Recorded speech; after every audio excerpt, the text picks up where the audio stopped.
Então, muito bem, boa tarde a todos. Queria, então,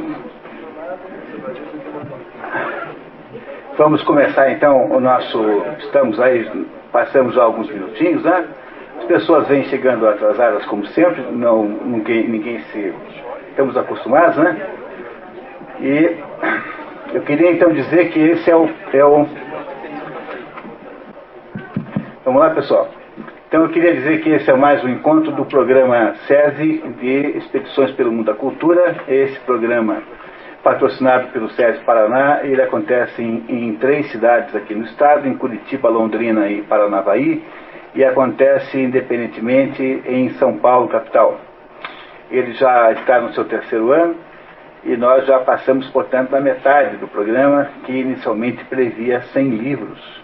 Previa a apresentação com debate de 100 livros essenciais para a formação cultural de qualquer pessoa. Esse número de 100 livros é um número assim apenas emblemático, porque na verdade, como diz o Otto Maria Capô, para alguém ser culto tem que ler pelo menos 1000, e isso diz o Otto Maria Capô, né?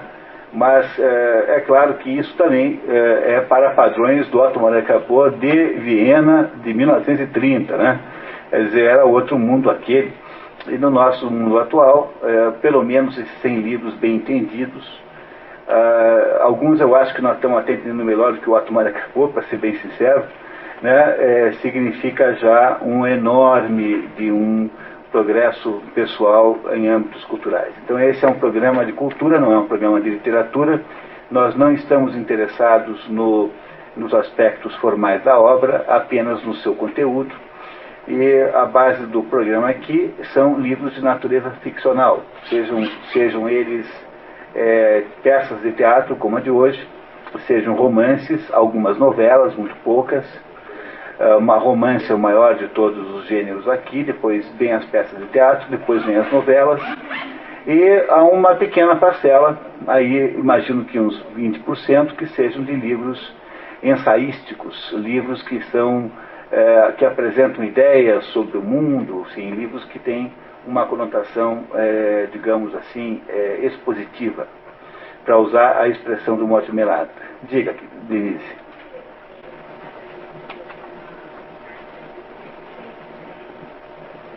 Isso é uma certa dificuldade de classificar isso, né?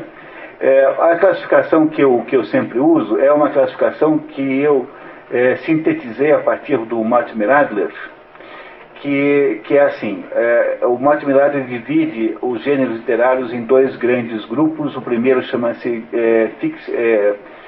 imaginativa, literatura imaginativa, aquilo que se chama de modo geral de ficção. Então, a literatura imaginativa tem 3 subconjuntos. O primeiro é poesia, teatro e prosa. Prosa, por sua vez, divide-se em romance, novela, conto e crônica. Esses são os gêneros literários básicos, digamos assim. Do lado da literatura não imaginativa, que o Mortimer Adler chama de expositiva, você tem 2 subgrupos. O primeiro é a literatura prática e o segundo é a literatura teórica. A literatura prática é toda a literatura, todo livro que pretende ensinar você a fazer alguma coisa concreta. Por exemplo, um livro de receitas é um livro prático. Qualquer manual profissional, qualquer é um livro prático. Esse segmento aí de autoajuda é um segmento de livro prático.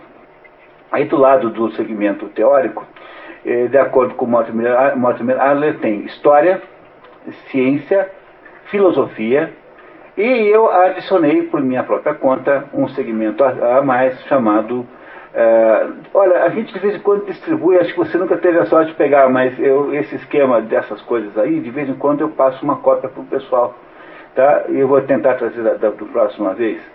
E aí o 4º segmento é aquilo que eu chamo de tradição, que é mais ou menos parecido com filosofia, mas não é bem filosofia, mas tem um componente poético. Então, se você pegar essa listinha que eu fiz assim, e você olhar de cima para baixo, e juntar assim como se fosse uma fita, se descobre que tradição fica entre poesia, porque a linguagem dos livros religiosos é quase sempre poética, e filosofia. Isso é tão extraordinariamente claro que é um achado enorme que eu fiz de ter descoberto que todos os gêneros estão interrelacionados, apenas para provar que a inter-relação, que a definição dos gêneros não é uma arbitrariedade, porque há uma mania moderna de se tentar dizer que não tem gênero nenhum. Então ficam uns chatos aí escrevendo livros que são um pouco de teatro, um pouco de poesia, um pouco de prosa. O único objetivo de fazer isso é ficar nos amolando. Entendeu? Quer dizer, o sujeito fica a vida inteira para provar que não tem gênero nenhum, apenas provando pela sua tentativa que tem. Porque justamente eu só consigo afirmar que não há nenhum gênero pela comparação com os gêneros que de fato tem. Então, o que nós chamamos de, digamos assim, de literatura tradicional, que é tanto o que o René Renan escreve, quanto o que está nos grandes livros das religiões, é um meio termo entre filosofia e poesia, entre essas duas coisas. Portanto, é um segmento da literatura teórica, que é, por sua vez, um segmento da literatura expositiva, que contrasta, no modelo do Mortimer Adler, com a literatura imaginativa. Então há um pouco de imaginação, um pouco de exposição. A parte expositiva é filosofia, a parte imaginativa é poesia. É um gênero assim, com dois vizinhos que o modificam. Então eu acho que esse modelinho é muito útil e resolve muito bem esse problema. Eu acho que não precisa de nenhum outro. Funciona muito bem esse do Mortimer Adler com essa adaptaçãozinha que eu fiz. Tá certo? Tá? Muito bem. Então, o nosso livro de hoje chama-se Phèdre de Racine, Jean Racine, e é um livro de teatro. O livro que nós vamos ler hoje é uma peça de teatro. Portanto, no modelo do Mortimer Adler, pertence à literatura imaginativa.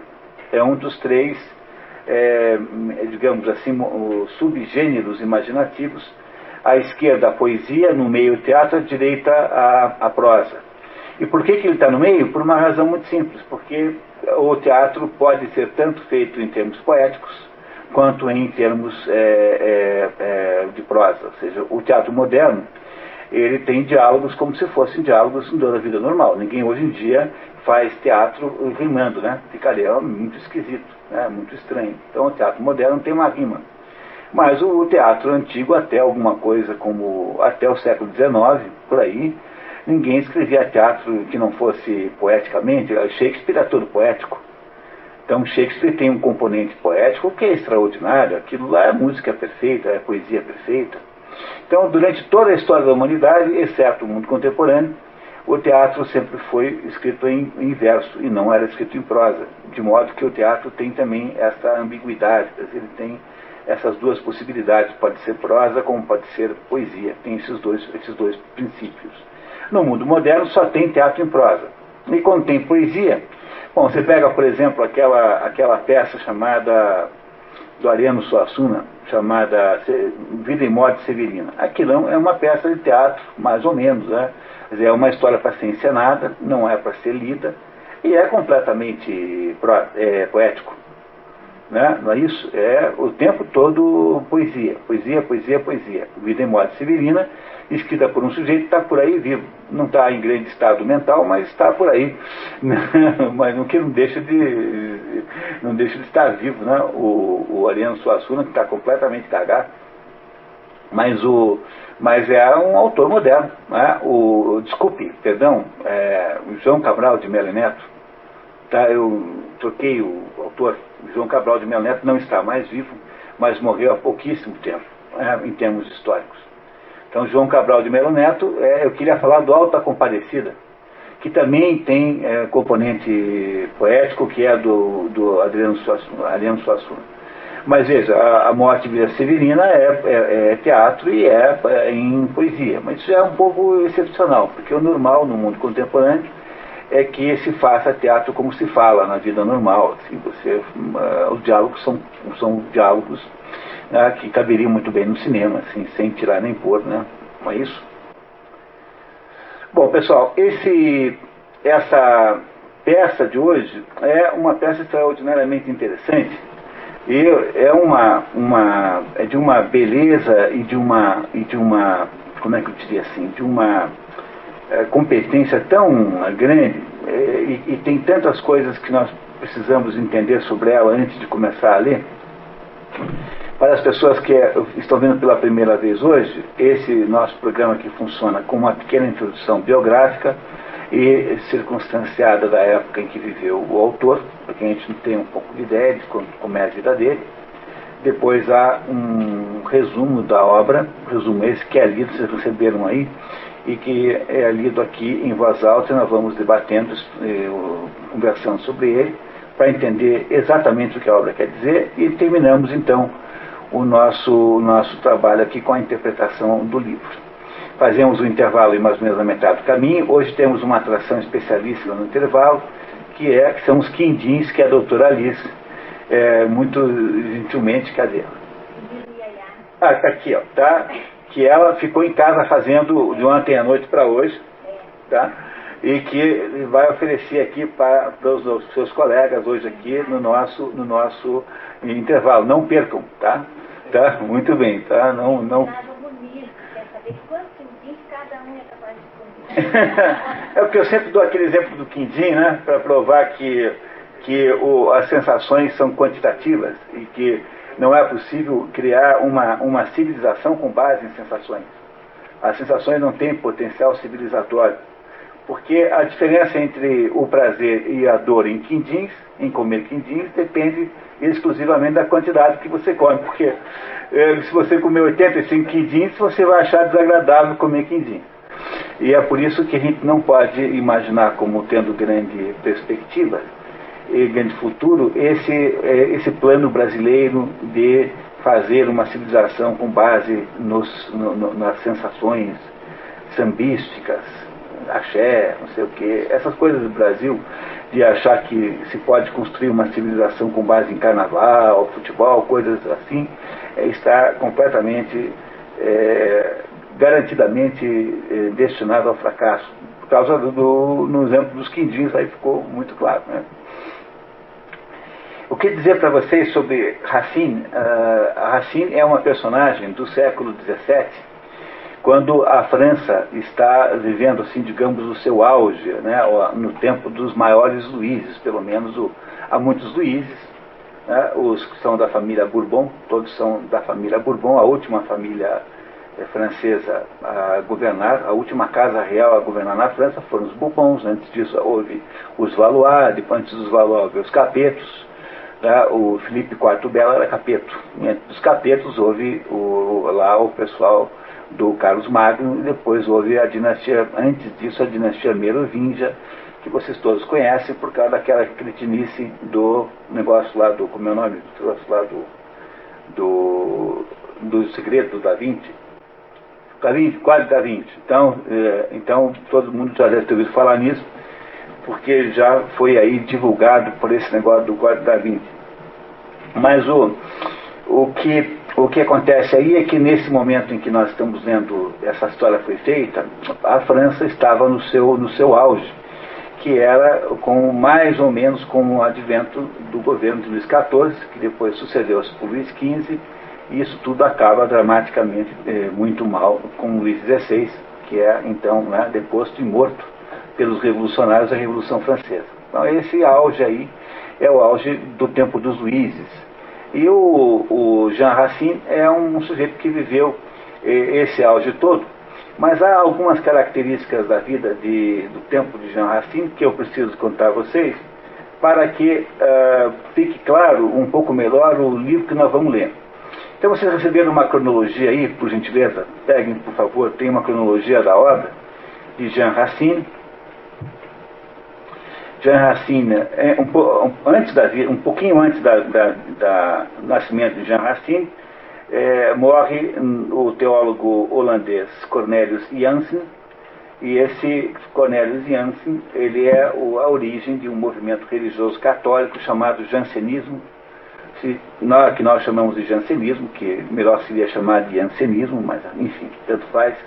Esse jansenismo é o movimento de recuperação da austeridade na Igreja Católica, ele foi visto com muita desconfiança e perseguido na França, onde ele teve maior impacto, pelos jesuítas. Os jesuítas e os jansenistas eram inimigos figadais.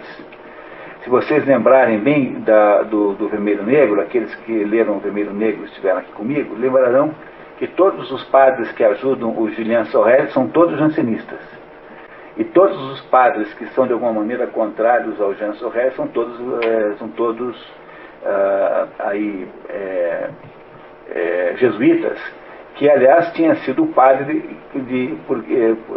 que havia sido preceptor do próprio Stendhal quando criança, que fez com que ele pegasse um verdadeiro horror aos jesuítas, um padre meio sádico assim. Então aí uma briga nesse momento entre os jansenistas e os jesuítas são os jansenistas são todos aí descendentes de alguma maneira de Santo Agostinho. Santo Agostinho é muito velho na igreja, né? Na igreja católica, Santo Agostinho está no ano 400. E os jesuítas são muito novos, porque os jesuítas foram inventados aí na época da Contra-Reforma.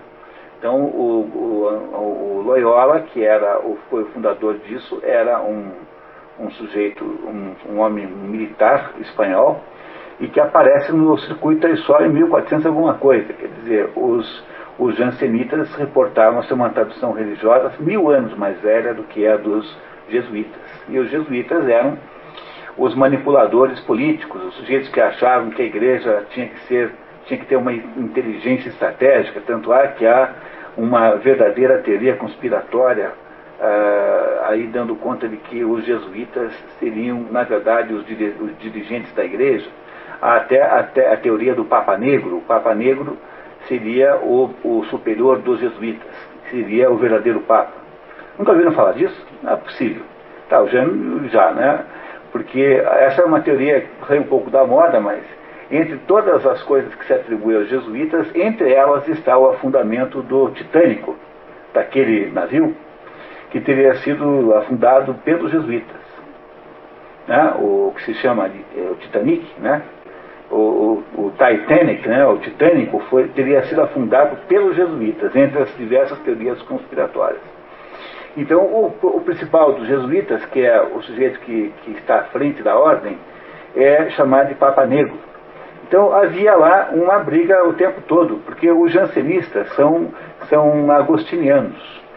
Esse Cornélius aí era um agostiniano, do mesmo modo que Lutero era um agostiniano. E os agostinianos têm aquela ideia da predestinação, quer dizer, a ideia de que, depois do pecado original, o ser humano ficou muito fraco, e ele não tem condições pelas próprias forças de romper o seu destino infalível ou quase infalível para o desastre final. E que só com a bênção de Deus é que nós somos capazes de nos salvar. Então, a única solução depois da queda é pedir a Deus que nos salve com todo o coração, e é preciso então que se tenha uma vida muito humilde, muito regrada, muito modesta, senão você não consegue. A principal ideia que sustenta isso é uma frase de Santo Agostinho, que dizia assim: alegrai-vos, um ladrão foi salvo, não vos animeis, porque o outro não foi. Essa era a frase de Santo Agostinho. Quer dizer, Santo Agostinho acha que a queda criou uma probabilidade de morte mesmo, né, espiritual, e os jansenistas então achavam que tinham que recuperar a possibilidade da salvação pelo quê? Por uma austeridade, por uma sinceridade, honestidade. Todos aqueles padres jansenistas do Vermelho Negro são todos padres austeros e sérios. E os jesuítas que passavam por malandrões, conspiradores, enfim, gente dos bastidores assim. Pois isso acontece mais ou menos na época em que Racine está aí nascendo, e isso influenciará enormemente a obra de Racine. Da seguinte maneira, vamos tentar entender um pouco mais para frente. Em 39 nasce Jean Racine, em 22 de dezembro, em La Ferté-Milon, antigo ducado de Valois, pode ser uma família lá, de um lugar pequeno, mas de alguma importância. Perde a mãe aos 13 meses e o pai logo ali com 4 anos e passa a ser criado por sua tia adolescente, né, Anne. Tá? Em 43, Luís XIV ascende ao trono da França, muito jovem, ele nasceu em 38, portanto um menino, E o governo é feito, de fato, sob a forma de regência, por sua mãe Ana da Áustria, de direito, né, por sua mãe Ana de Áustria, e, de fato, pelo cardeal Mazarin. O cardeal Mazarin era um italiano que tinha poderes assim, muito parecido com Richelieu, a mesma pessoa, a mesma ideia, assim, alguém que comanda o Estado, tendo origem religiosa e que manda no governo, né, esse cardeal Mazarin. Em 55, Jean Racine recebe educação jansenista, lógica e gramática de Paul Royal. Na verdade, o jansenismo na França concentrava-se num convento chamado Paul Royal des Champs, que fica perto de Paris. Não existe mais, foi destruído, mas havia ali perto de Paris uma abadia feminina chamada Convento de Paul Royal, que era o centro do jansenismo na França. Essa tia do Jean Racine o levou para morar no convento com ela. Ela era devota lá no convento, ele viveu no convento, portanto ele teve uma educação como se fosse assim, uma pequena freira, né? Entende, né? Assim, simbolicamente, né? Muito bem. E ele prepara-se para uma carreira eclesiástica. Em 59, instala-se em Paris, onde é apresentado aos círculos aristocráticos literários por seu primo Nicolas Vitard. Ele mora durante quase toda a infância nesse convento, em Paul Royal des Champs, perto de Paris. Em 60, escreve a ode La Nymphe de la Seine, escrita para comemorar o casamento de Luís XIV. Oferece 2 peças, Amasie e Os Amores de Ovídio, a companhias teatrais que as recusam. Então ele começa muito mal, tendo sido recusado pelas companhias teatrais. Fica muito aborrecido com isso. Em 61, ele parte para o sul da França, abandona a carreira de teatrólogo, né, enfim, de dramaturgo, e tenta obter, sem sucesso, um benefício eclesiástico, ou seja, um cargo com alguma renda associada a ele. Morre nesse ano o cardeal Mazarin e o Luís XIV assume de fato o poder na França. O primeiro dos 3 grandes Luíses, né, dos 3 Luíses monumentais, digamos assim. Não esquecer que teve São Luís, né, que antecede essa gente aí em 400 anos, foi santo, né, que é o Luís das Cruzadas. Mas esse São Luís era um homem modesto em relação a esses 3 aqui, que foram os que fizeram, por exemplo, Versailles, que construíram aquele luxo todo na França. Ele volta para Paris e faz a sua segunda entrada no mundo literário. Escreve a ode à convalescência do rei, e pela qual recebe pequena pensão real. O rei ficou muito feliz com a poesia e mandou dar um dinheirinho todo mês para ele.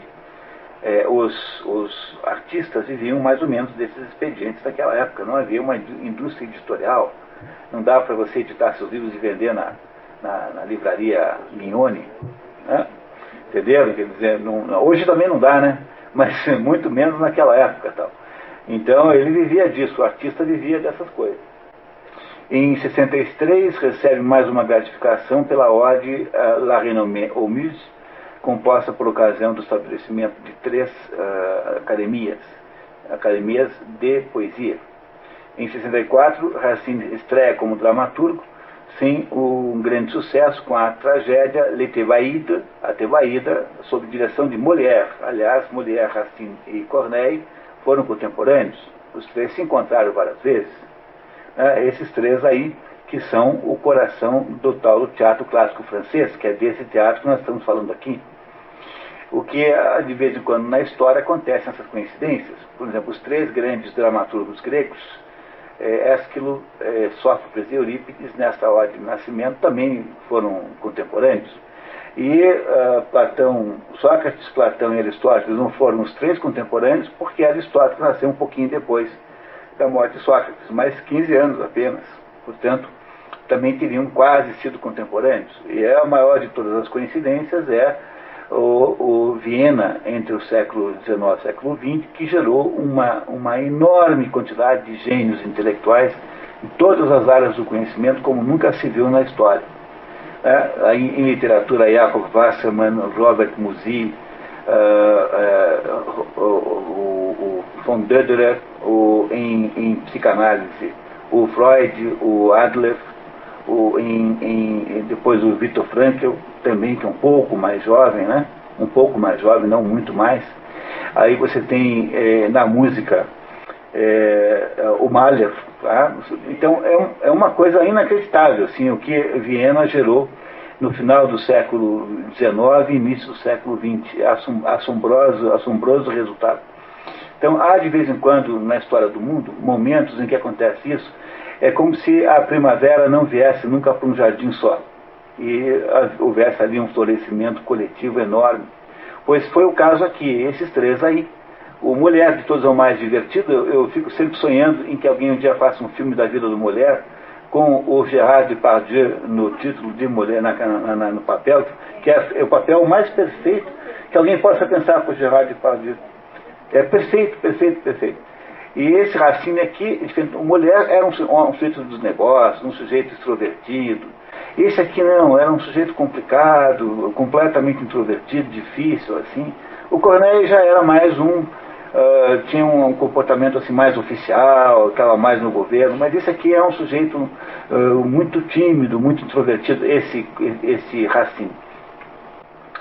Então, aí essa primeira peça, Letebaid é a história daqueles dois irmãos que se matam pelo controle de Tebas, dois irmãos filhos de Édipo, o Polinices e o Etéocles, são os dois irmãos que matam um ao outro, tentando controlar o poder em Tebas, né? Essa história é contada em Antígona, Édipo em Colônia e Antígona, vocês já conhecem, e chama Tebaída porque é a história lá de Tebas. Começa então com o tema da antiguidade.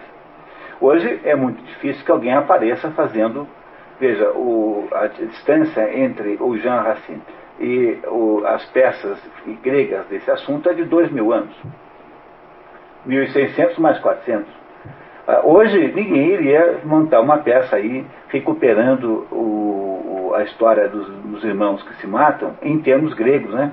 Talvez alguém fizesse uma adaptação, alguma coisa assim, mas a história mesmo ninguém iria recuperar. Botar gente vestida de grego no palco, não é isso? Né? Ninguém faria mais isso, seria uma coisa muito estranha. Começa então a sua vida recuperando um tema grego.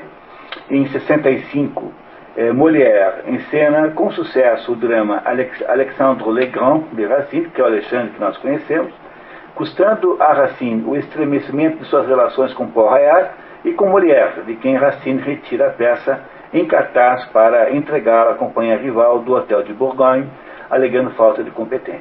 Brigou com todo mundo. Havia um grupo jansenista chamado Les Devots, os Devotos, que era uma espécie de grupo de censura que representava os princípios, digamos, moralmente mais sólidos dos jansenistas e que faziam, então, todo o possível para atrapalhar os artistas que não estavam de acordo com os princípios morais do jansenismo. Então faziam como? Faziam pressão, lobby, né? Pressão política sobre a rainha, sobre um duque, porque as companhias de teatro tinham, de alguma maneira, isso foi inventado na Inglaterra, no tempo de Shakespeare, estarem associadas a um protetor.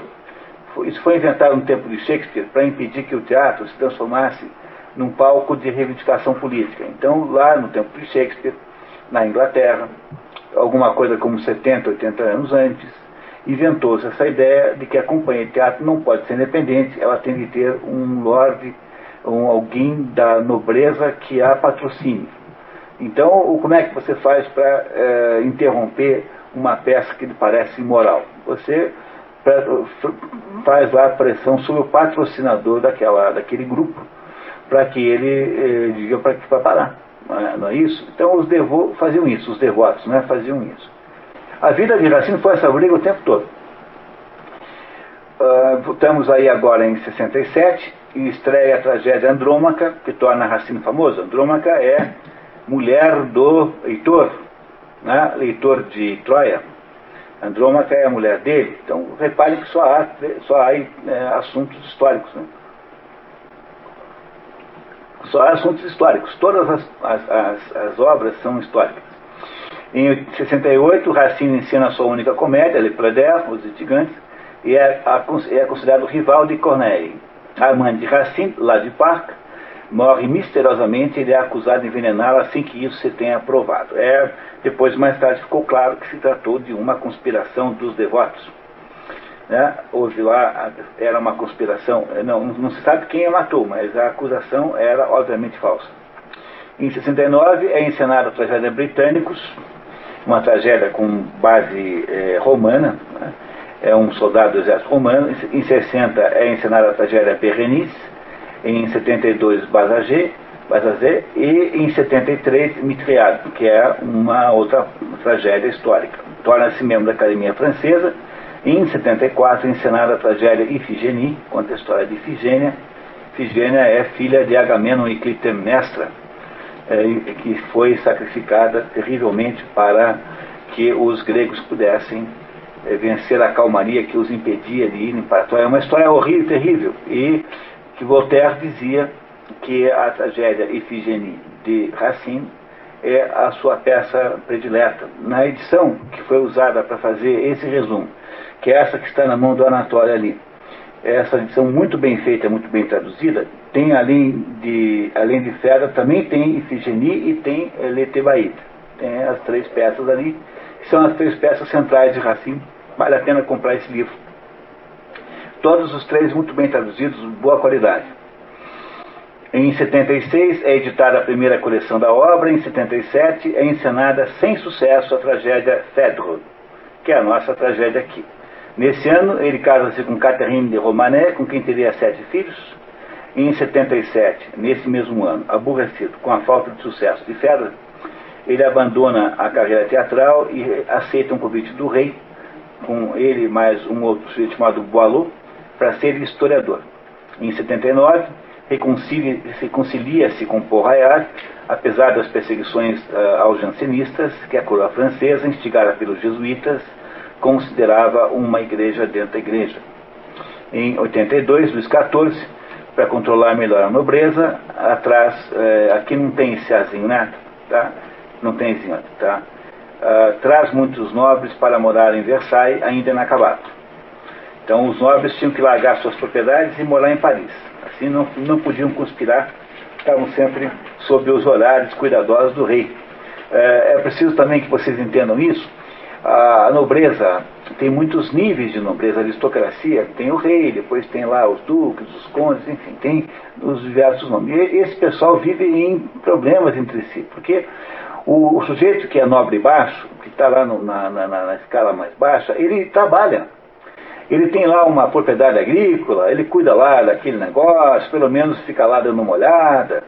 Mas o rei que mora em Versailles não trabalha. Então uma parte da receita do rei tem que vir dessa turma que trabalha lá embaixo, mas pede imposto sobre a nobreza.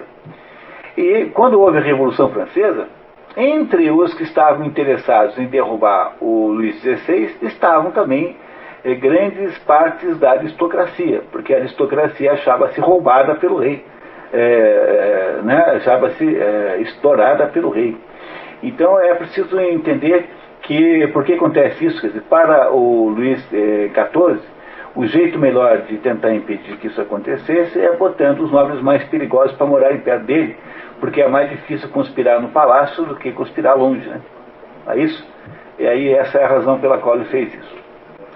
Em 85, Luís XIV, com o Edito de Fontainebleau, revoga o Edito de Nantes, que concedia aos huguenotes liberdade de culto. Huguenotes, para quem não sabe, são os protestantes franceses, que foram implacavelmente perseguidos, em especial na famosíssima noite de São Bartolomeu, quando foram mortos aos milhares. Assim. Então, na França nunca prosperou o protestantismo. Quando parecia que iria haver um movimento protestantismo, a França deu um jeito para que eles fossem destruídos, e mesmo o Edito de Nantes, que era uma garantia constitucional de que eles não seriam perseguidos, foi revogado, de modo que eles nunca tiveram garantia de existência. A França nunca foi um país protestante. E isso é um fato importante, sabe? Em 89, a pedido de Madame de Maintenon, com quem Luís XIV se havia casado em segredo depois de enviuvar, escreve a tragédia bíblica Esther para ser encenada por alunos da escola de Saint-Cyr, uma escola religiosa nobre. Em 90, Racine torna-se gentilhomme ordinaire de la Chambre, quer dizer, torna-se Chamberlain. Esse título, Chamberlain, que hoje virou um sobrenome, durante muito tempo era o nome que se dava a um certo tipo de nobre. Era o Lorde Camarista. Chamber, né? É aquele nobre que tem acesso à agenda do rei, é aquele sujeito que tem uma importância, o que equivaleria no mundo moderno ao chefe da Casa Civil, mais ou menos. Quer dizer, quem na prática governa o Palácio Real. É claro que ele não era esse nobre, mas ele era associado ao nobre que era o nobre camarista, ou seja, alguém que privava da intimidade do próprio rei. É isso que ele se torna em 90. Em 91 escreve a tragédia bíblica Atali, em que sugere que Jeová age com a mesma crueldade e ironia dos deuses gregos. Aí está aí uma ideia jansenista. A ideia jansenista de que um ladrão não foi salvo está aí dentro dessa ideia. Escreve Abrégé de l'histoire de Port-Royal, quer dizer, o resumo da história de Port-Royal, publicado após sua morte. Em 99, morre no dia 21 de abril, e seu corpo é enterrado no convento de Port-Royal ao lado de seus mestres. Racine escreveu 9 tragédias históricas, 2 tragédias bíblicas, sendo Ifigenie a peça preferida de Voltaire. Em 1810, o convento de Port-Royal, que havia sido fundado em 1804, é destruído a mando de Luís XIV. Em 1915, morre Luís XIV. Em 1789, os revolucionários vandalizam o túmulo de Racine e os restos são transferidos para uma pequena igreja em Magny-les-Sarres. Em 1808, localizados os restos, são transferidos então para Paris, no cemitério de Père-Lachaise, onde estão até hoje, aparentemente em paz. Então, é claro que daria para falar a tarde inteira do mesmo assunto, mas você sabe que um dos problemas técnicos daqui é a nossa falta horrível de tempo. Não é? Deu para ter uma ideia mais ou menos do que aconteceu? As palavras-chave são teatro clássico francês. O que é o teatro clássico francês? É uma tentativa de recuperação do teatro grego, de acordo com a forma de teatro grego que está na poética de Aristóteles.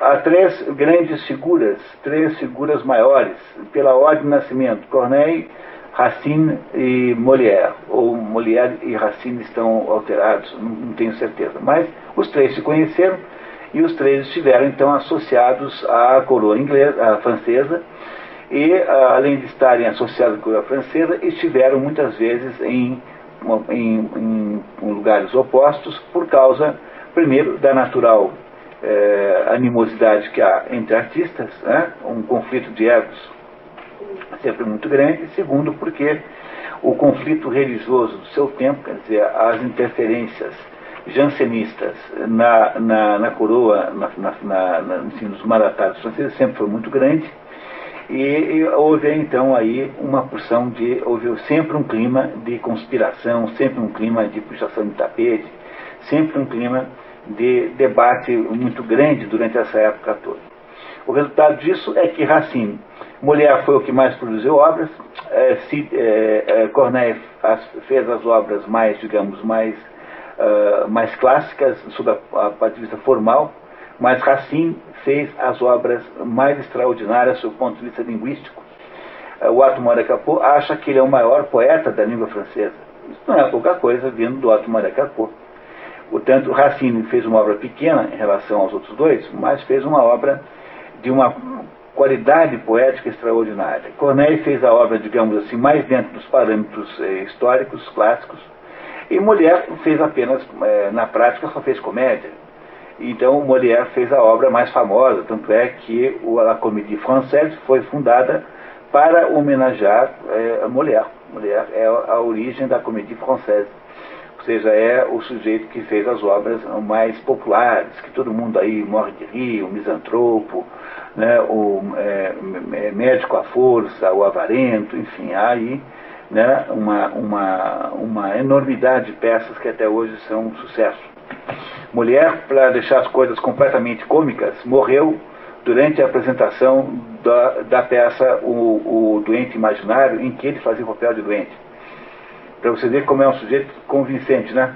João, você não achou? Um sujeito que levou o papel a sério mesmo. Ele não foi exatamente no palco, mas morreu assim, teve uma hora depois, tinha uma tuberculose gravíssima. Morreu assim uma hora depois de ter sido carregado para casa. Bom, isso é fundamentalmente o que eu precisava dizer sobre a época, e se vocês estão felizes com essas informações, eu gostaria de começar a história. E para poder começar a história, eu preciso contar a vocês mais alguma coisa sobre essa história. A origem dessa história é grega. A origem dela é uma peça de Eurípides chamada Hipólito. Essa aqui, ó. Há uma tradução em português, feita em Portugal, de muito boa qualidade, que é essa aqui. E essa peça aqui foi escrita por Eurípides e deve ter sido apresentada, né, aí em 400 e alguma coisa, por aí 406, por aí mais ou menos isso, antes de Cristo, né? E, na verdade, Eurípides fez duas peças. A primeira chamava-se Eurípides, como era o primeiro nome, deixa eu ver se eu consigo lembrar agora. Essa primeira peça foi perdida, não se sabe mais onde está. A segunda peça, chamada Eurípides Quarta Coroa, Portador da Coroa, é essa peça aqui que a modernidade abreviou o título para apenas Hipólito. Essa peça aqui é a origem da peça Fedra. Ela não chama Fedra, chama-se Hipólito, no entanto é a mesma história. Não é? Quer dizer, essa peça aqui, Hipólito, Portador da Coroa, que chama-se apenas Hipólito, é a mesma história de Fedra, só que com um nome diferente, porque a personagem que Eurípides preferiu botar em destaque foi o Hipólito e não a Fedra. Mas como é a história que nós vamos ler?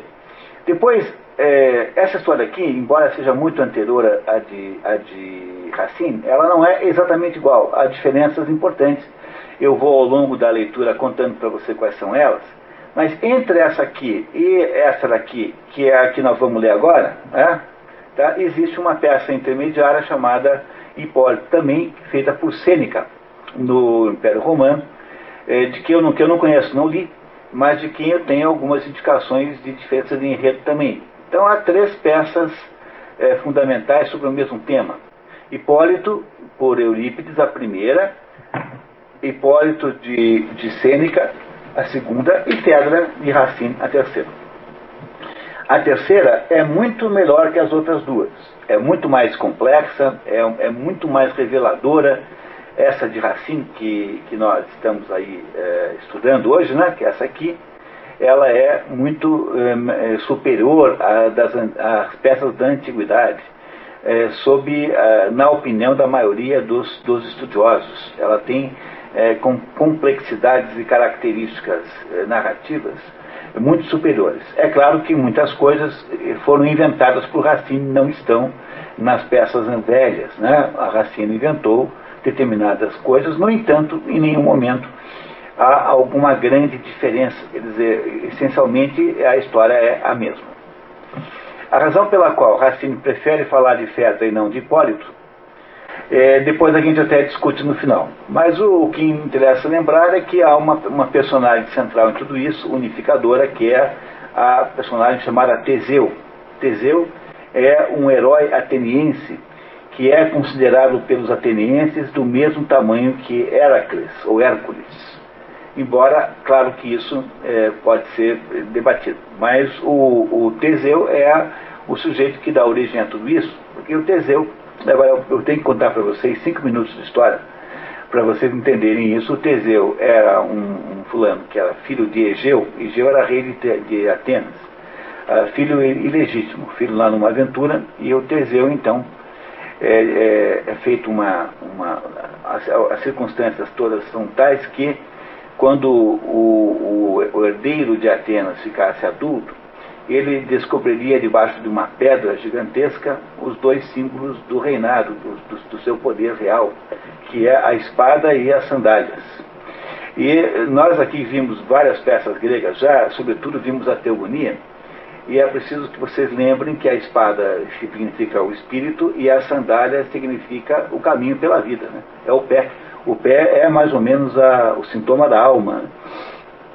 E o Teseu fica jovem, assim, com 16 anos, por aí, ele consegue levantar aquela pedra enorme, pesadíssima, que é um feito equivalente ao feito do Arthur levantando, tirando aquela espada da pedra lá na mitologia céltica, né, nórdica. Apenas para dizer para vocês aquilo de sempre. No fundo, as histórias são todas as mesmas. O que muda é apenas o jeito como você conta. Mas quando você vai estudar a mitologia céltica alemã, por exemplo, nós vamos ter aqui no nosso 5º ano de curso, nós vamos ter aqui, provavelmente, eu estou tentando fazer dar certo, a história do Anel dos Nibelungos, que são 4 grandes histórias musicadas por Wagner, e que poderia, eu não estou prometendo 100%, mas há uma boa chance disso dar certo, e que vocês vão entender como também é a mesma história, e que a história de Merlin é a mesma história, é sempre a mesma história. Não tem muita diferença no fundo, apenas na forma. A forma é diferente. E o Teseu, então, resolve ir para Atenas reivindicar o trono. O seu pai morava em Atenas, Egeu. No caminho, ele mata um monte de monstros, mata um monte de bandidos que estavam lá aterrorizando os viajantes. Entre eles, mata aquele famoso bandido chamado Procrusto, que fazia os viajantes, queria que os dedos tivessem o mesmo tamanho. Então, quando o sujeito era muito grande, ele cortava as pontas, e quando era pequeno demais, ele esticava as pernas e a cabeça assim até caber num leito de Procrusto, que era um leito que tinha que todo mundo ficar igualzinho. É a maior crítica, mais profunda à ideia de socialismo que alguém já inventou até hoje. Nenhuma outra história faz uma crítica tão incrivelmente forte à ideia de socialismo do que o mito do leito de Procrusto, que as pessoas não podem ser todas iguais. Esse é o problema central. Bom, mas isso não interessa. O que interessa é que o Teseu vai para Atenas, e aí chega em Atenas, ele descobre que havia lá dúvidas sobre a sua legitimidade como sucessor de Egeu, porque Egeu tinha um irmão chamado Palante, ou Palas, que tinha seus próprios filhos, e achava-se que o irmão tinha lá preferência. Bom, para que Teseu pudesse, então, mais ou menos reivindicar o seu trono, ele fica sabendo de uma desgraça que acontece em Atenas, que é o fato de que os atenienses, todos os anos, são obrigados a mandar para Creta, por imposição do rei Minos, mandar 7 meninos e 7 meninas, 7 jovens assim, que seriam comidos pelo tal do Minotauro. Mas eles são jogados dentro do labirinto, onde o Minotauro estava preso, e aí o Minotauro ia aos poucos achando um por um, e os ia comendo, assim, imagino que duravam lá, sei lá, 10 dias. Bom, não sei. Mas a verdade é que isso era uma desgraça que assolava Atenas, e a origem dessa desgraça está profundamente ligada à nossa história, porque a origem dessa desgraça é a seguinte. Bom, há várias versões, né? Sem entrar no mérito da versão, eu vou apenas dizer como começou o Minotauro. O Minotauro é filho da rainha de Creta. O rei de Creta, chamado Minos, era casado com uma rainha chamada Pasífae. E essa Pasífae havia sido encantada, uma das versões, né? Encantada por Afrodite, por razões que depois nós debateremos, e havia se apaixonado por um touro.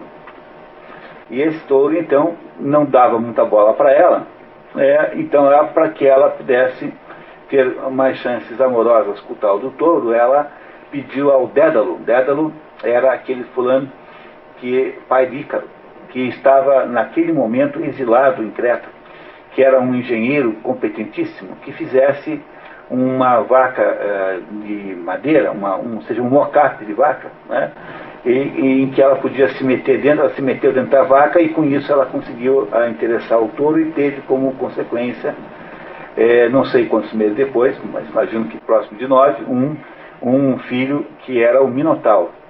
O Minotauro era filho, portanto, da rainha, né? não do Minos. Então, além do Minotauro, o rei e a rainha tiveram duas filhas legítimas, uma chamada Fedra e outra chamada Ariadne, ou Ariane.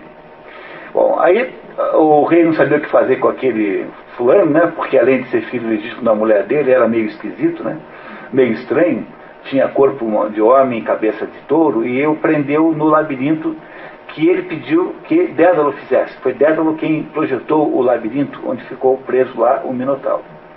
E aí, por uma série de circunstâncias que eu não vou contar agora, os gregos todos os anos tinham que mandar os 14 jovens, 7 mulheres e 7 homens, que eram então jogados lá dentro, e o Minotauro os comia literalmente todos os anos. Bom, o Teseu então, para poder reivindicar a coroa, ele se inscreve como um dos 14. Ele tinha alguma coisa como 17, 18 anos, e vai o Teseu para Creta junto com os outros sacrificados, né? Chegando lá em Creta, ele se apaixona pela Ariadne. Ou melhor, ele seduz a Ariadne, irmã de Fedra, filha de Minos com Pasífae, mãe do Minotauro. Essa Fedra e essa Ariadne são meio irmãs do Minotauro, entenderam? Tá? Tem a mãe em comum, né?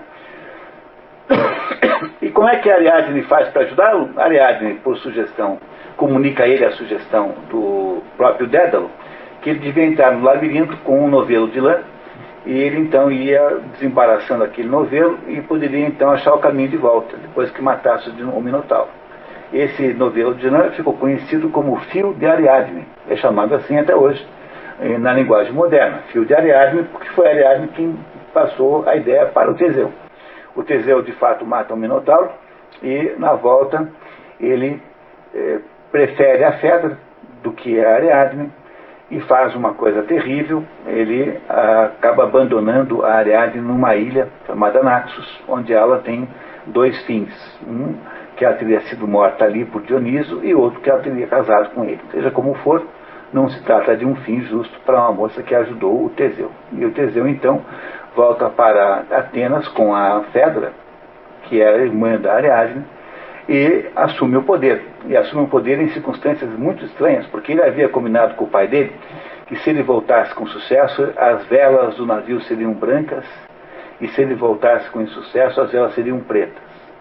E ele então esqueceu que tinha combinado isso e voltou com as velas pretas. O pai se desesperou, pulou na água e se matou. E ele assumiu então o governo de Atenas, reinando em Atenas com Fedra. Fedra, quem é? Irmã da Ariadne, que o havia ajudado a matar o Minotauro. Que tal? Ficou soando assim um pouquinho como a revista Caras, né? Não sei se vocês... Não estou parecendo assim o Ibrahim Suede escrevendo no jornal, não? Não, todos entenderam mais ou menos a história, né? Muito bem. Esse Teseu, que era um sujeito cheio de aventuras, é o assunto da peça Fedra. Por quê? Porque ele teria desaparecido para fazer suas aventuras por aí. Ele teria ido sequestrar uma mulher chamada Perséfone. Há 2 mulheres possíveis. No caso da peça de Eurípides, essa Perséfone é a mulher do próprio Hades, o homem que comanda o inferno. E onde ele estava foi aos infernos sequestrar a Perséfone. No caso da peça Fedra, do Racine, trata-se da mulher de um rei de Epiro, e não é o Hades. Então há as 2 versões. Na história que nós vamos ler aqui, ele foi sequestrar a mulher de um outro rei, ele e um companheiro de farra. Ele é casado com a... Aliás, esqueci de dizer que antes de fazer essa aventura final aqui, na qual ele está desaparecido, ele também andou lá, se metendo lá com as Amazonas. As Amazonas eram um povo de mulheres que habitava uma certa região do Mar Negro, e que não tinham homens. Os homens, quando nasciam, os homens eram mantidos apenas como reprodutores. E quando nascia um bebê homem, então elas preservavam os mais bonitinhos para serem reprodutores, e os outros elas matavam. E chamavam-se assim Amazonas porque elas cortavam o seio direito. Vem de cortar em grego, né? Mas um seio, para poder manejar melhor a espada. O estado das Amazonas no Brasil foi batizado em homenagem a essas moças, que alguém achou que havia visto lá uma tribo de índias guerreiras. Pois essas Amazonas já existiam muito antes e fazem parte da mitologia grega. E a rainha das Amazonas, que tem 2 nomes, tem Antíope ou Hipólita, tem os 2 nomes, tá? havia também sido conquistada pelo Teseu nesse episódio com a ajuda do Hércules. Os dois se encontraram e fizeram a conquista juntos. E com esta Hipólita, ou Arícia, ou Antíope, perdão, o Teseu teria tido um filho chamado Hipólito. Então Hipólito é filho da Hipólita. A palavra hipos está associada com um cavalo, né? Cavalo é a origem da palavra hipos. A Hipólito está associada a cavalo. E esse Teseu, então, não contente com as suas aventuras anteriores, agora resolve ir lá sequestrar, ou raptar melhor, a mulher do rei em Epiro, e some e desaparece. E no lugar onde a história está acontecendo, nesse lugar que chama-se Trezena, que é um lugar ali que pertence ao reino de Atenas, estão lá esperando a volta do Teseu, quem? O Hipólito e a Fedra. Por que os dois estão lá? Porque a Fedra havia, no primeiro momento que ela bateu os olhos no Hipólito, aparentemente motivada por ciúmes, pelo fato de que o marido dela tinha tido um filho com outra, resolveu, de alguma maneira, ele mora com o pai, né? O Hipólito nunca morou com a mãe, morava o tempo todo com o pai. Resolveu agredir, assim, digamos, existencialmente o menino. E ela então faz com que o Hipólito seja mandado lá para Trezena, não quer ver a cara do menino. Então o Hipólito é meio que exilado de Atenas e vai lá para Trezena. E fica lá, fazendo qualquer coisa. Enquanto isso, ela mora em Atenas, a Fedra, que é a madrasta do Hipólito. Então ela trata muito mal o Hipólito, confirmando que madrasta se não fosse má, não começava com má. Madrasta fosse bom, não começava com madra. Isso tem essa coisa da madrasta. Então seria boa drasta, né? E não madrasta. Mas a madrasta trata muito mal o Hipólito, só que o Teseu manda que ela vá esperá-lo em Trezena. Então os dois se encontram em Trezena. E o Hipólito tem certeza de que ela não gosta dele. E ela, pelas suas ações passadas, obviamente o repudiou como enteado, com toda clareza. No entanto, estão os dois lá esperando que o Teseu volte de onde? Para Eurípides, na história velha, que volte do inferno, onde teria tentado raptar Perséfone. E para a história do Racine, que volte de Epiro, que é uma cidade, um reino ali perto, onde ele foi sequestrar a mulher do rei. Tá certo? Parece claro isso para vocês? Durante a história vai ficar claríssimo. Se agora parece um pouco confuso, vai ficando claro depois. Vamos começar então? Então, olhando aqui na primeira página, nós vamos pular aqui essa introdução, porque eu já expliquei na prática. Então, o que vocês têm ali é um mosaico grego, e nesse mosaico está escrito ali, as duas primeiras mulheres da esquerda, que têm a mesma roupa, ou muito parecida, está escrito ali em grego, Erapenai. Erapenai significa serventes, as que servem. É uma espécie de legenda que está em grego ali. E do lado, bem no meio, está escrito Phaedra. Phaedra é a Fedra. Em grego fala Phaedra, com I. Está vendo ali o Fi de filosofia, o A, o I, o delta, o Rho, que é o R, né, e o A no final. Phaedra. Fedra e Phaedra é a mesma coisa, que é essa moça no meio aqui. O que nós sabemos sobre ela? Fedra é casada com Teseu, com ela tem filhos, sendo que um quase em idade de poder ser governante, e tem horror ao filho de Teseu com Hipólita, ou com Antíope, que é a mesma coisa, chamada Hipólito. E a Fedra, então, encontra-se lá, apesar de ela ter providenciado para que o enteado tenha sido exilado, ela encontra-se com ele lá, como se o destino obrasse um encontro inexorável, inevitável entre os dois. Tá certo, pessoal? Claro? Então, pois não, porque ali está escrito pró alguma coisa. Tem o P ali, tá vendo? O Pi, tem o Rho, que é o R, tem o A, pró alguma coisa. Como não tem a continuação, não sabemos a que está legendado ali. Ato 1. Vamos lá, pessoal? Que tal? Estão preparados? Olha, essa história aqui é muito emocionante. Vocês vão achar o máximo, tá? Garanto para vocês. É maravilhosamente bem construída. Maravilhosamente bem. Pois não, Denise?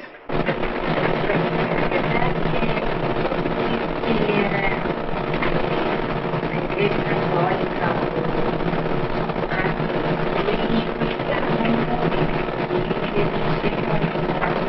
Jansenismo. Nesse momento, eles são católicos, tem a vigilância, ele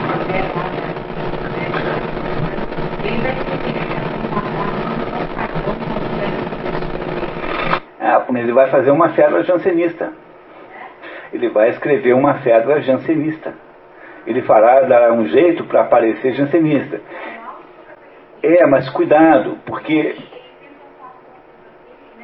com assuntos pagãos. Ele escreveu 11 tragédias, 9 pagãs e 2 apenas a pedido da mulher do rei. Ele escreveu do Luís XIV, que ele escreveu 2 bíblicas só. Mas é que o problema é que os temas que ele está tratando, os temas da antiguidade, são tratados de um ponto de vista cristão, de alguma maneira.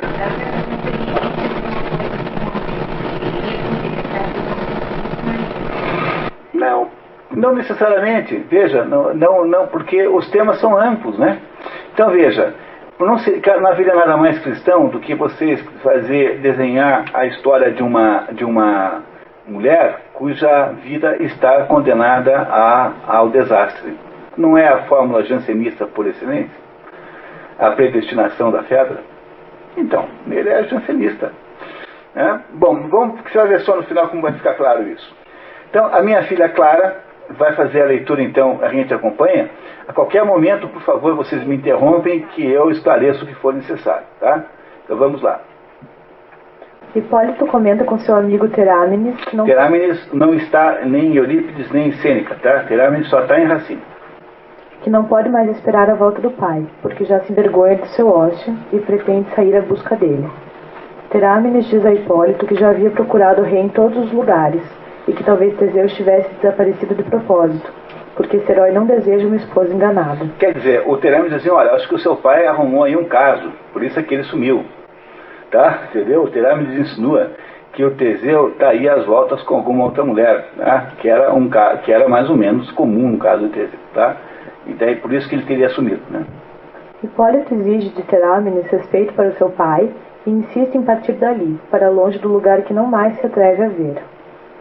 Como Terámenes estranha, Hipólito esclarece. Acabou-se aquele tempo feliz. Tudo mudou depois que a estas orlas, pelos deuses trazida, chegou a filha de Minos e Pasífae. Quem é a filha de Minos e Pasífae? Fedra. Só tem 2. Tem a Fedra, a Ariadne e tem o Minotauro também. Mas o Minotauro não é filho de Minos, né? Só de Pasífae, certo? Então o que ele está chateado? Porque ele não estava infeliz no exílio. Porque o Hipólito, viu pessoal, aqui para o Racine é um sujeito assim, casto, para os 3, tá? Eles são um pouco diferentes dos 3 autores. Para Eurípides, ele é um sujeito casto, atlético, só se interessa por assuntos militares e assuntos de natureza muscular, e ele é devoto de Ártemis, e não é devoto de Afrodite. Afrodite é a deusa do amor carnal, e Ártemis é a deusa da caça. Então, Ártemis é virgem, e ele então, porque é devoto de Ártemis, é um sujeito que não se interessa por assuntos românticos eróticos, esse Hipólito. Tá? Ele é visto no caso de Sêneca, que era um estoico, né? Então, para Sêneca, ele é o protótipo do misógino, quer dizer, alguém que não gosta das mulheres em geral, como espécie, assim, como gênero, né? E para o Racine, o Hipólito é um sujeito sério, compenetrado da sua vida, honesto, trabalhador. E então o Hipólito para os três autores tem uma certa noção de castidade, de seriedade, de ser um sujeito sério, sendo que para o Sêneca vai da misoginia, passando pelo voto de castidade feito a Ártemis pelo Hipólito de Eurípides, e indo aqui para o caso do Racine, para um sujeito que tem um amor secreto. Então, o Hipólito é um sujeito que tem essas características psicológicas, e ele não está infeliz lá no exílio. Mas o que aconteceu? Há pouco chegou a Fedra, a quem ele atribui a ação de exilá-lo. Então ele está aborrecido porque a Fedra está ali em Trezeno. Isso que ele acabou de dizer para o seu amigo Terámenes. Muito bem, filha, por favor. Terámenes então lembra-se de que Fedra havia exilado Hipólito de Atenas. Perigosa madrasta, ela mal te conhecera e já o seu poder te desterrou de Atenas. O amigo também menciona que Fedra, tomada de um mal que ocultar insiste, estaria muito mal e só quereria morrer, logo não poderia fazer nenhum mal ao filho do Antíope. Mas Hipólito diz fugir de uma outra inimiga, Arícia, remanescente de um sangue fatal, contra nós armado. Muito bem, então, Antíope e Hipólita é a mesma coisa. Antíope é a rainha das Amazonas, ou Hipólita é a mesma pessoa. E quem é Arícia? Arícia só tem em Racine, não tem em Eurípides, não tem em Sêneca. Arícia é irmã, que quando Teseu foi eleito rei de Atenas, ele teve que enfrentar a dissidência dos Palantes. Os Palantes eram os filhos de Palas, ou Palante, que era irmão de Egeu, pai de Teseu, e que achavam que eles eram os legítimos sucessores. E aí houve uma guerra entre Teseu, uma briga entre Teseu e os seus primos, digamos assim, ou meio-irmãos, né? Seus primos.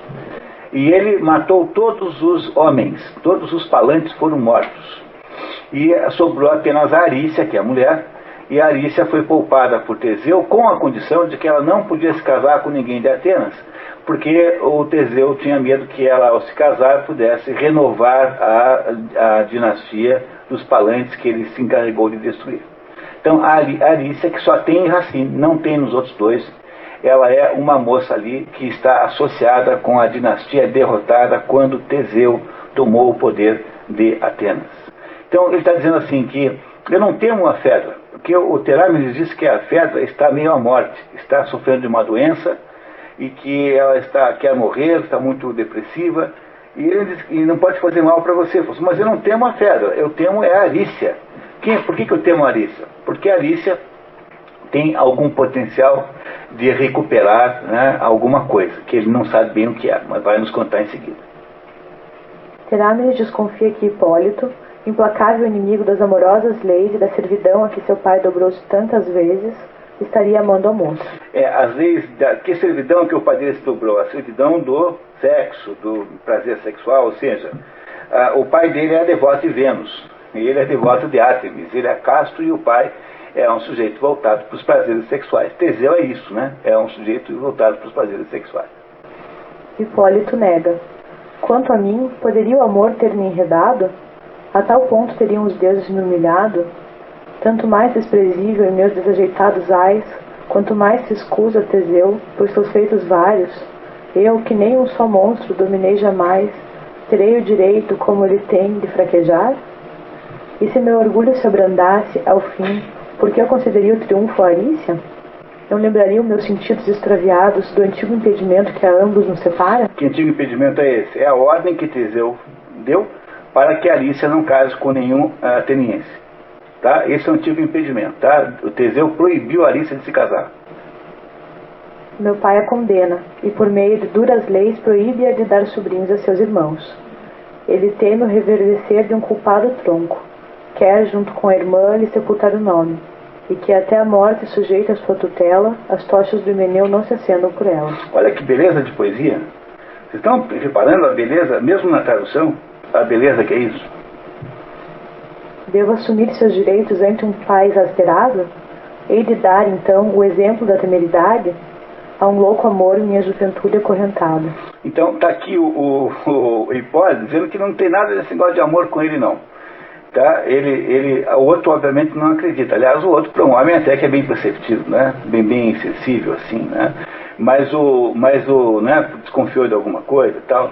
Agora, o Hipólito diz que não, que de jeito nenhum ele iria contrariar os desejos do pai dele, que era de proibir romances com a Arícia, porque a Arícia pertencia àquela dinastia que ele matou os homens, né? E que ele não queria que ela casasse com ninguém, quer dizer, o Teseu não quer que ela dê aos irmãos mortos sobrinhos, compreenderam? Tá?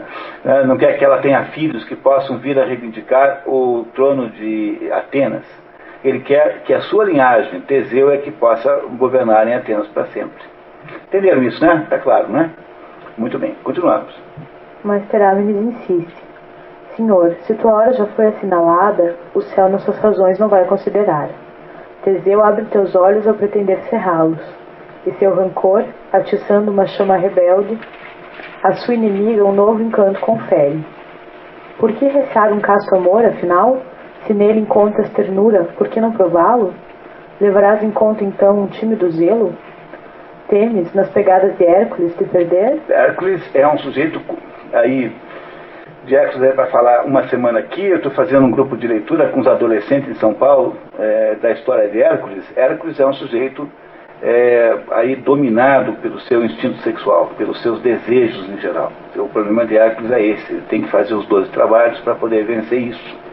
Então Hércules está aqui confirmado, é um subordinado a Vênus. Ele faz tudo que Vênus manda, quer dizer, alguém que não tem capacidade de discernimento e controle sexual nem dos seus impulsos. Então ele matou o professor de harpa com 15 anos, ele matou os próprios filhos, para ter uma ideia das coisas que ele é capaz de fazer.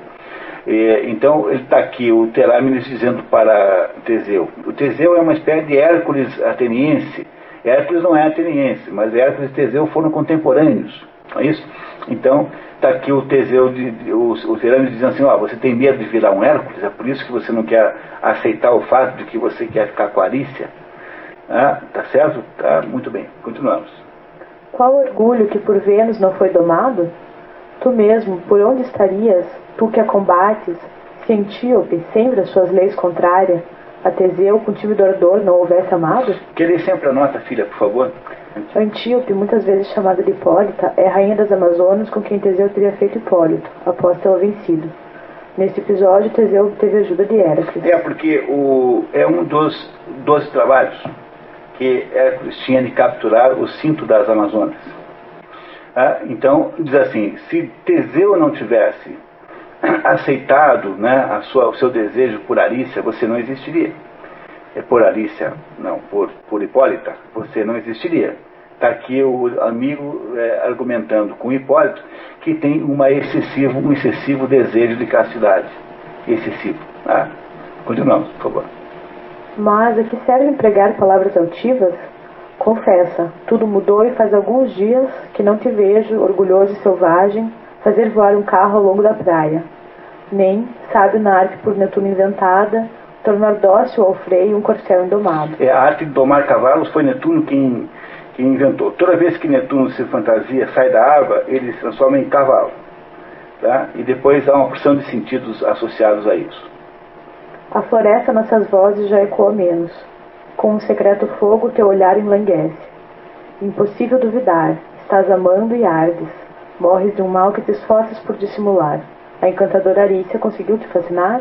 Pronto, está aqui o nosso Hipólito, que era o tal do virgem, devotado a Ártemis, que está apaixonado por Arícia, porém secretamente, que não nem admite nem para o seu melhor amigo confidente, que é Terámenes. Tá certo? Então, todo mundo sabe quem é Arícia, né? Todo mundo compreendeu, né? Muito bem. Filha, por favor. Antes de partir, Hipólito concorda em visitar Fedra, pois a tanto o dever o obriga. Quando chega agitada, Enone, criada e confidente da rainha, dizendo que Fedra morre de um mal que silencia. Essa Enone aí não existe com esse nome em Eurípides, lá chama-se apenas Ama, mas existe. E a Enone apenas na peça de Racine. E essa Enone terá também papéis diferentes nas duas peças. E nessa aqui, ela é muito importante mesmo. Dizendo, vem anunciar que a ama dela, né, que é a Fedra, está muito mal. Com a aproximação da rainha, Hipólito afasta-se para poupá-la de encarar um rosto que ela odeia. Hipólito sabe que a rainha não odeia, não gosta dele, tanto é que ela o exilou para Trezena logo que ouviu, logo de cara. Assim, né? Continuamos. Fedra, que estava reclusa havia muito, caminha com dificuldade junto de Enone. Diz que seus olhos estão cegos com a luz que volta a ver, e que tudo a aflige, fere e conspira para magoá-la. Enone acusa de demonstrar ódio à luz que veio procurar. Fedra diz que veio ver o sol pela derradeira vez. Nobre e radiante ancestral de uma sombria família, tu, de quem minha mãe ousava jactar-se como filha, que talvez cores pelo transtorno em que me vês, venho ver-te, ó sol, pela derradeira vez. Esse sol a que ela se refere é o Hélio. Tá? Hélio é o deus do sol. Esse sol aí, a família de Fedra é descendente por parte de mãe do Hélio. Tá? Tem uma ligação lá com Deus lá atrás. Então, a outra situação que nós estamos vendo aí é que a rainha Fedra está mais ou menos minguando, está morrendo lentamente, por um mal que não é claramente compreensível desde o início. Essa conversa aqui é de uma importância extraordinária. Dá para ficar meia hora debatendo só esse parágrafozinho aqui, mas temos que ir em frente para entender a história toda. Depois a gente volta se for o caso. Continuamos, filho. Enone insiste em que sua morte, quando da sucessão de Teseu, iria colocar os filhos dela em desvantagem frente a esse soberbo inimigo teu e de teu sangue, o filho que a Amazona gerou em seu flanco, esse Hipólito. Fedra reage. Só um minutinho. Tá. Entendendo? Quer dizer, a empregada fala assim, ó, se a senhora não... Porque ela, na verdade, lá em Eurípides está 3 dias sem comer. Aqui não se diz a mesma coisa, não sabemos como é, mas ela está minguando, assim, definhando. Aí diz a empregada, se a senhora morrer, o seu filho, com Teseu, vai na sucessão de Atenas ficar fraco em relação ao filho do Teseu, com aquela desgraçada, daquela vagabunda, daquela Amazona, que é o Hipólito. Tá? Compreenderam o que está acontecendo aqui? E quando a empregada menciona a palavra Hipólito, Fedra reage, filha. Que nome escapou dos teus lábios, infeliz?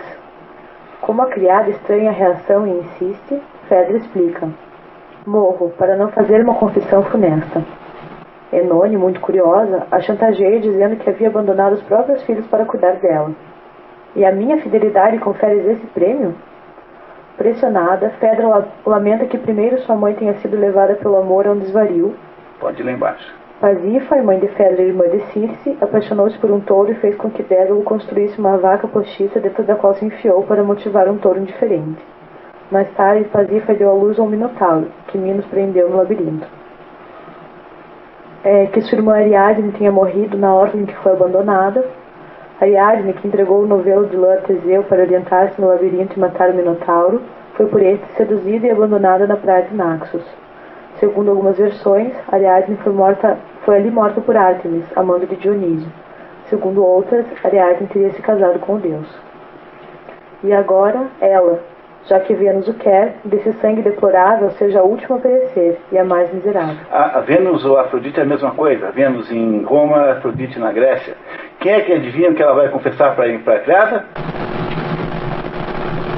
Por que ela está abalada com a menção ao nome Hipólito?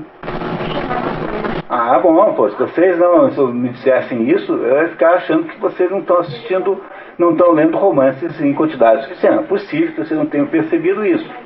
Não é isso? Agora vem o diálogo entre a Enone e a sua patroa, que revelará a razão pela qual Fedra havia exilado o enteado. É para não ter que sucumbir ante a sedução, né, da presença dele. Vamos ver, vamos lá. Como a criada desconfia de uma paixão, segue esse diálogo revelador. Estás amando? Do amor sinto os tormentos todos. Por quem? Vais ouvir o maior de todos os horrores. Amo, ante seu nome fatal eu tremo, me arrepio. Amo... A quem? Conheces dessa Amazona filho? Esse príncipe que eu persigo há tanto tempo? Hipólito? Deuses! Tu pronunciaste seu nome.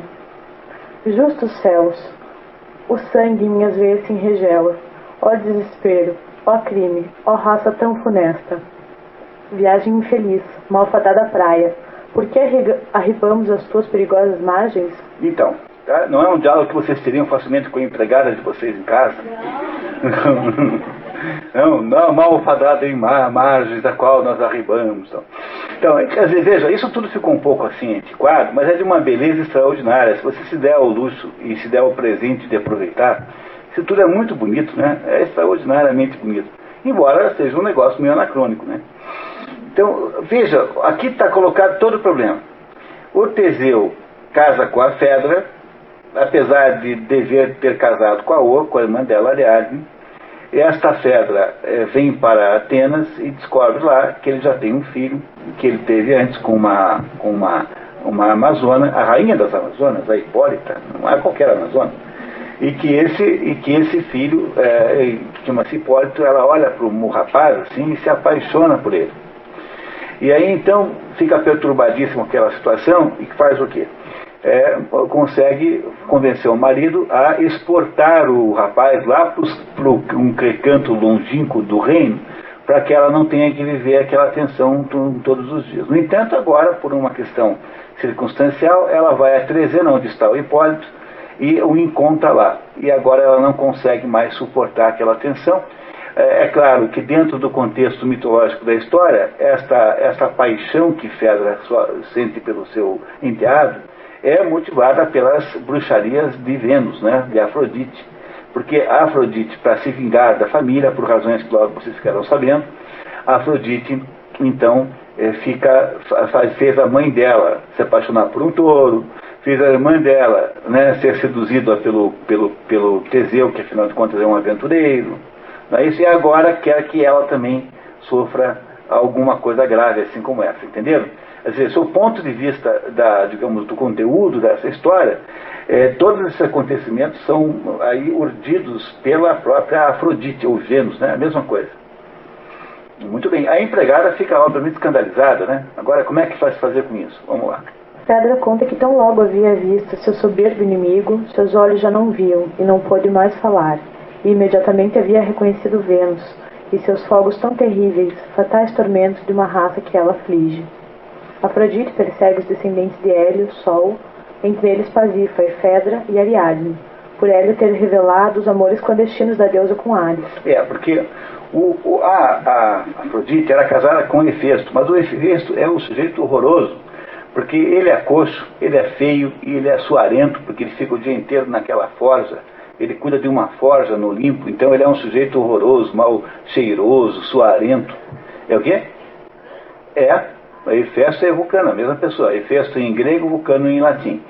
E esse Hefesto é tão horroroso que quando ele nasceu, ele é filho de Hera. A Hera deu um pontapé lá de cima do Olimpo, para morro abaixo, ele caiu dentro da água, lá embaixo do morro. Tanto é que ele foi rejeitado desde cara, por ser medonho. E ele depois impôs-se ao Olimpo. E conseguiu virar, então deram para ele um canto lá, onde ele podia lá ficar batendo lá uns ferros, lá. Ele é um ferreiro, esse Hefesto. Só que ele é medonho e horroroso. E a Vênus, a Afrodite, só quer saber de cair na gandaia, porque ela é a deusa do amor físico, do amor sexual. Ela não é a deusa do amor simbólico, ela é a deusa do amor sexual.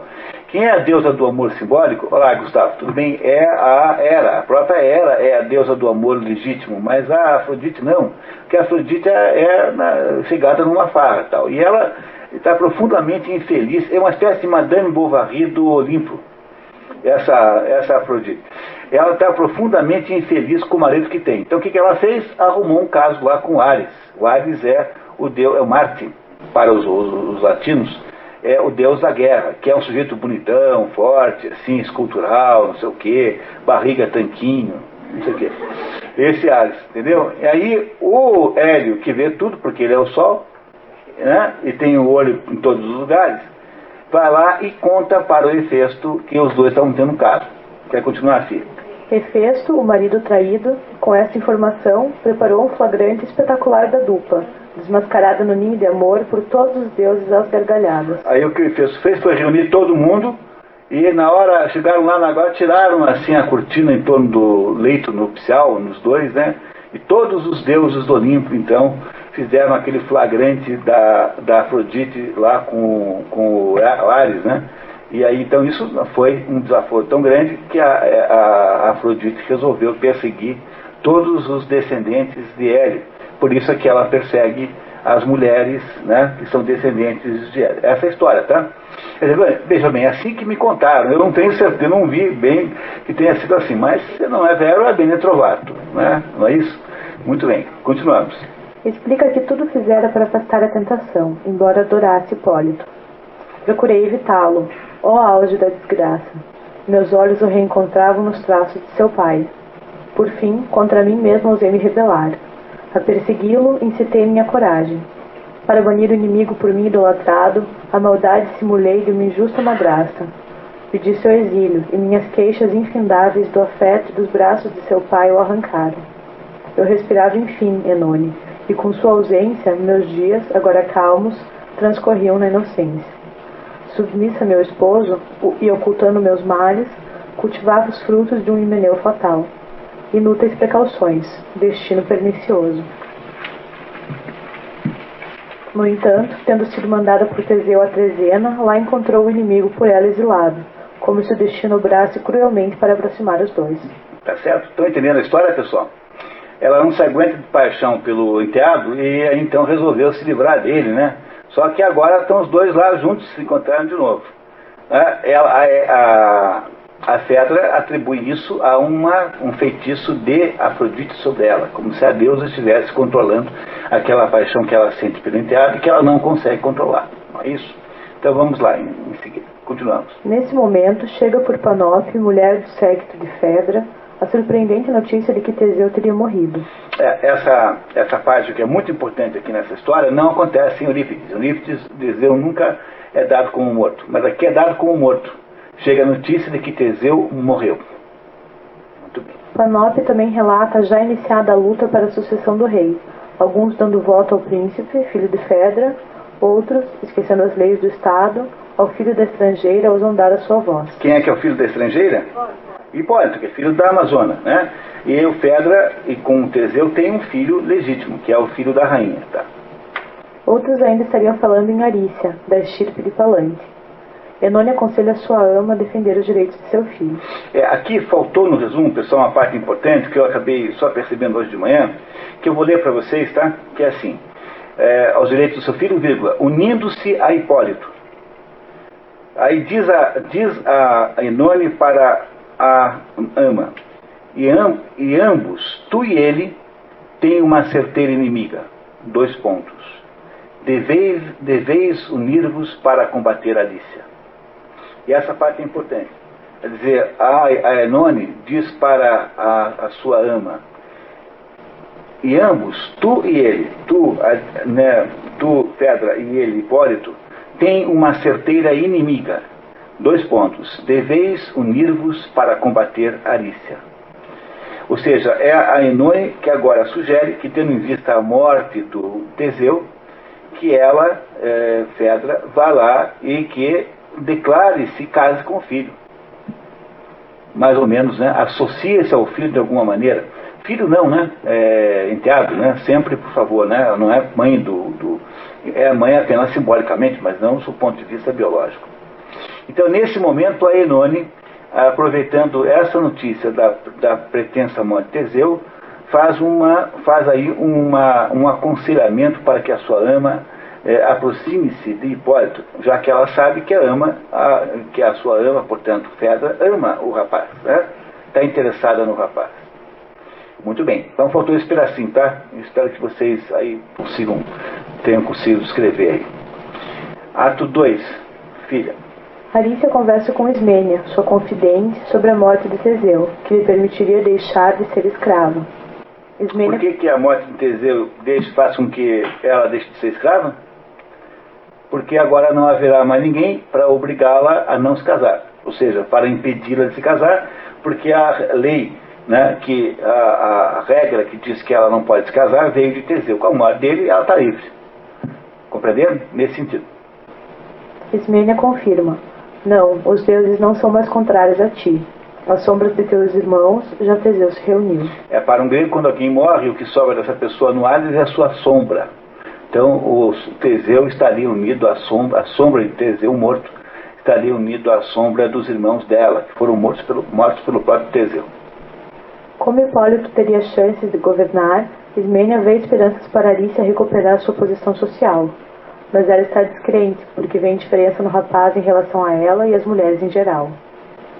O indiferente Hipólito te é conhecido? Com que fútil esperança crês que me lamenta, e só em mim respeita um sexo que ele desdenha? Faz algum tempo já que ele evita encontrar-nos, procurando os lugares que não frequentamos. Então, a Fedra é apaixonada pelo Hipólito e mandou lá para os quintos dos infernos para não poder vê-lo. E o Hipólito é apaixonado pela Arícia, nós já sabemos disso, né? E não a evita a todo custo. Por que razões? Isso é importante entender aqui, pessoal. A Fedra não quer se deixar tomar pela sedução. E o Hipólito não quer fazer o quê? O que ele não quer? O que o Hipólito quer evitar se afastando da Arícia? Desrespeitar o quê?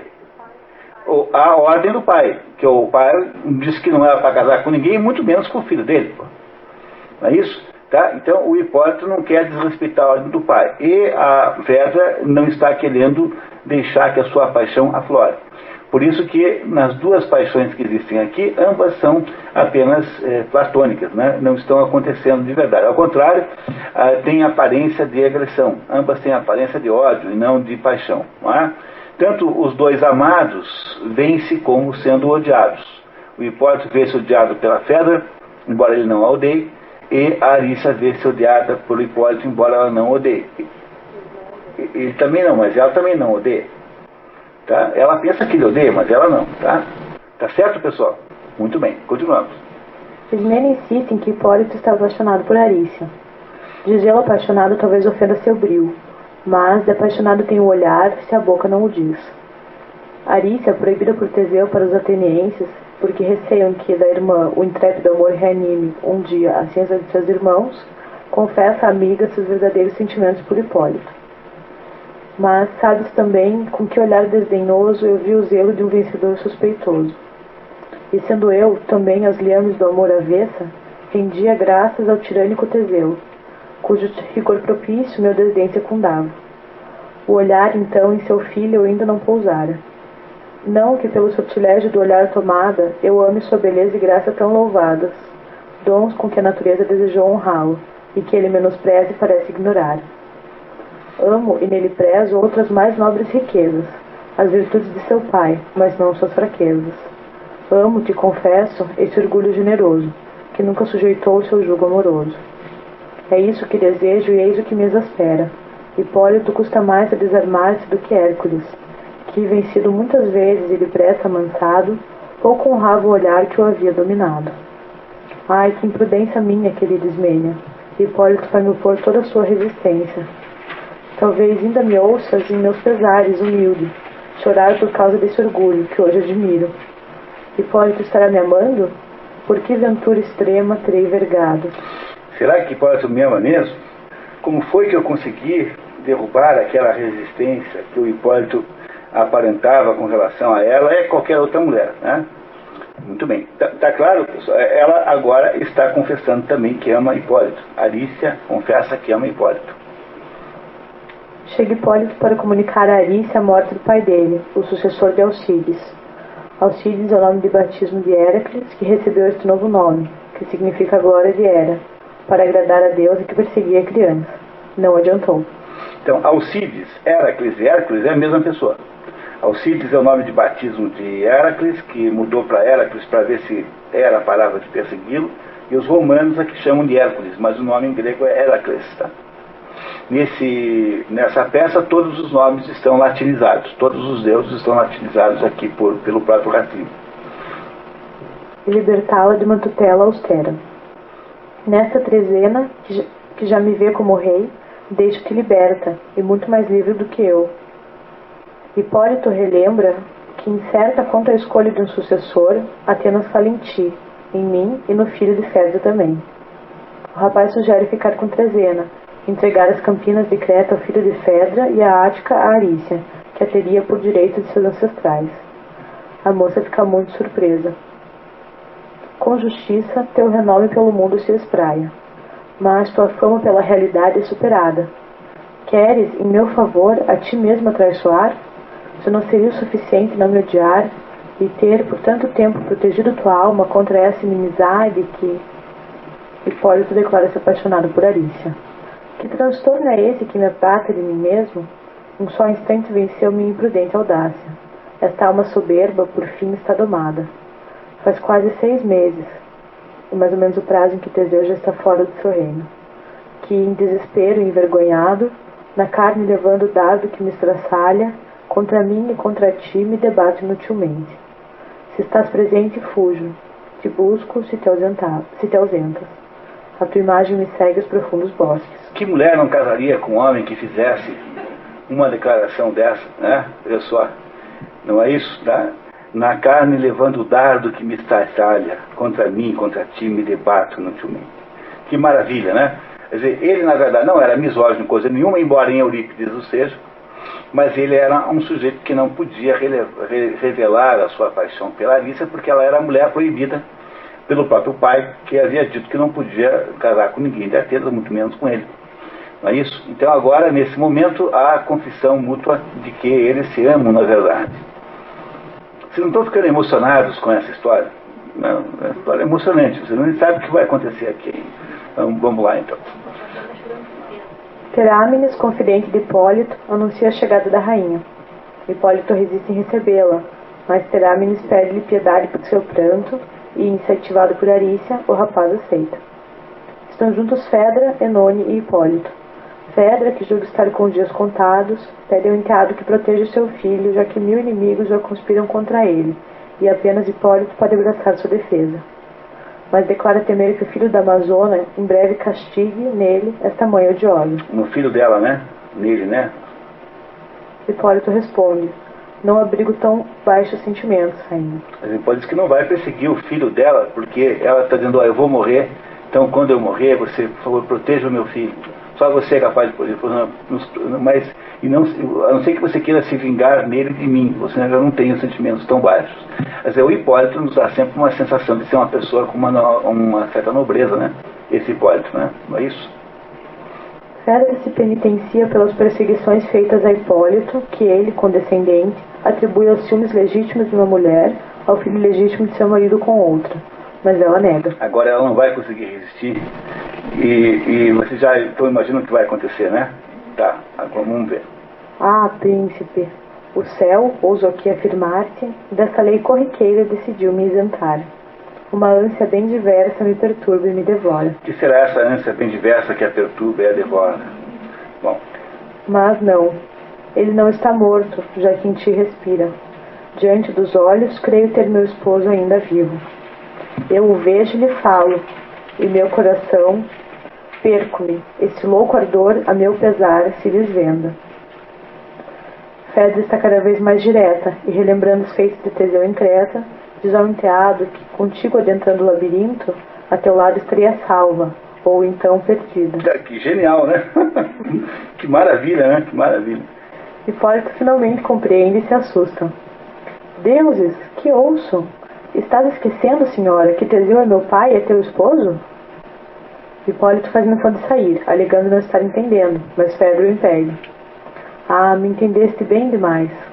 Falei-te bastante para que não te enganasses. Conhece, agora, Fedra em sua insanidade. Amo. Não penses que ao te amar, mesmo que inocente, eu me reconheça, só por isso aceite. Nem que do louco amor que me perturba a mente, minha torpe complacência tenha nutrido o veneno. Alvo infortunado de vinganças celestes, eu me odeio ainda mais do que tu me detestas. Os deuses o sabem, esses deuses que atearam no meu corpo fogo fatal a toda a minha raça, esses deuses que se comprazem na glória cruel de seduzir o coração de uma frágil mortal. Tu, em tua memória, o passado recompõe. Não me bastou te evitar, cruel, eu te expulsei. Tentei parecer-te desumana e odiosa. Para melhor te resistir, provoquei teu ódio. Com meus inúteis cuidados, que proveito alcancei, odiavas-me sempre mais, e eu não te amava menos. Tua desgraça conferia-te um novo encanto. Eu definhei, me consumi nas chamas e no pranto. Os teus olhos bastam para que te convenças, se teu olhar puder em mim pousar por um momento. Que digo? A confissão que acabas de escutar, essa confissão vergonhosa não foi natural.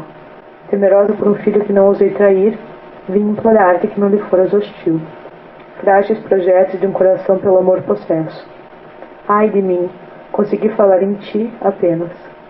Vinga-te e me pune por esse amor odioso, digno filho do herói que a vida te legou. Livra o mundo de um monstro que te exaspera. A viúva de Teseu ousa amar Hipólito. Ouve, esse monstro horrível não deve te escapar. Eis meu coração, é nele que tens de acertar.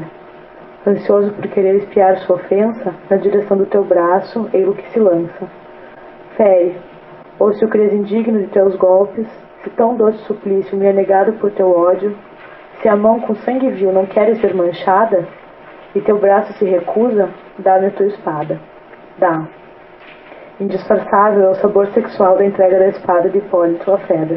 Essa cena é uma coisa tão maravilhosa. Em francês isso é tão bonito. Vocês não sabem como isso é bonito no original francês. Porque esse tradutor é bom, muito bom tradutor, mas nunca dá para fazer a mesma coisa que na língua original, né?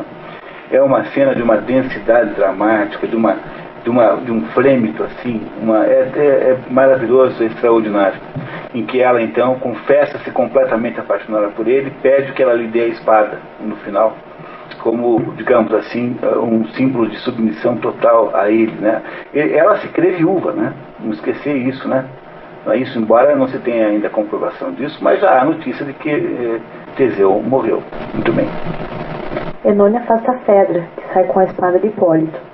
Chega Terámenes anunciando que as velas estão prontas e comunicando que o filho de Fedra havia sido aclamado rei de Atenas, mas também dá conta dos rumores de que Teseu poderia estar vivo e que já teria sido visto em Epiro. E aí é que as coisas vão ficar agora dramáticas. Mas só ficarão dramáticas de verdade daqui a 15 minutos, depois do café, quando a gente voltará aqui para ver onde é que esse negócio vai dar, né? Então vamos lá.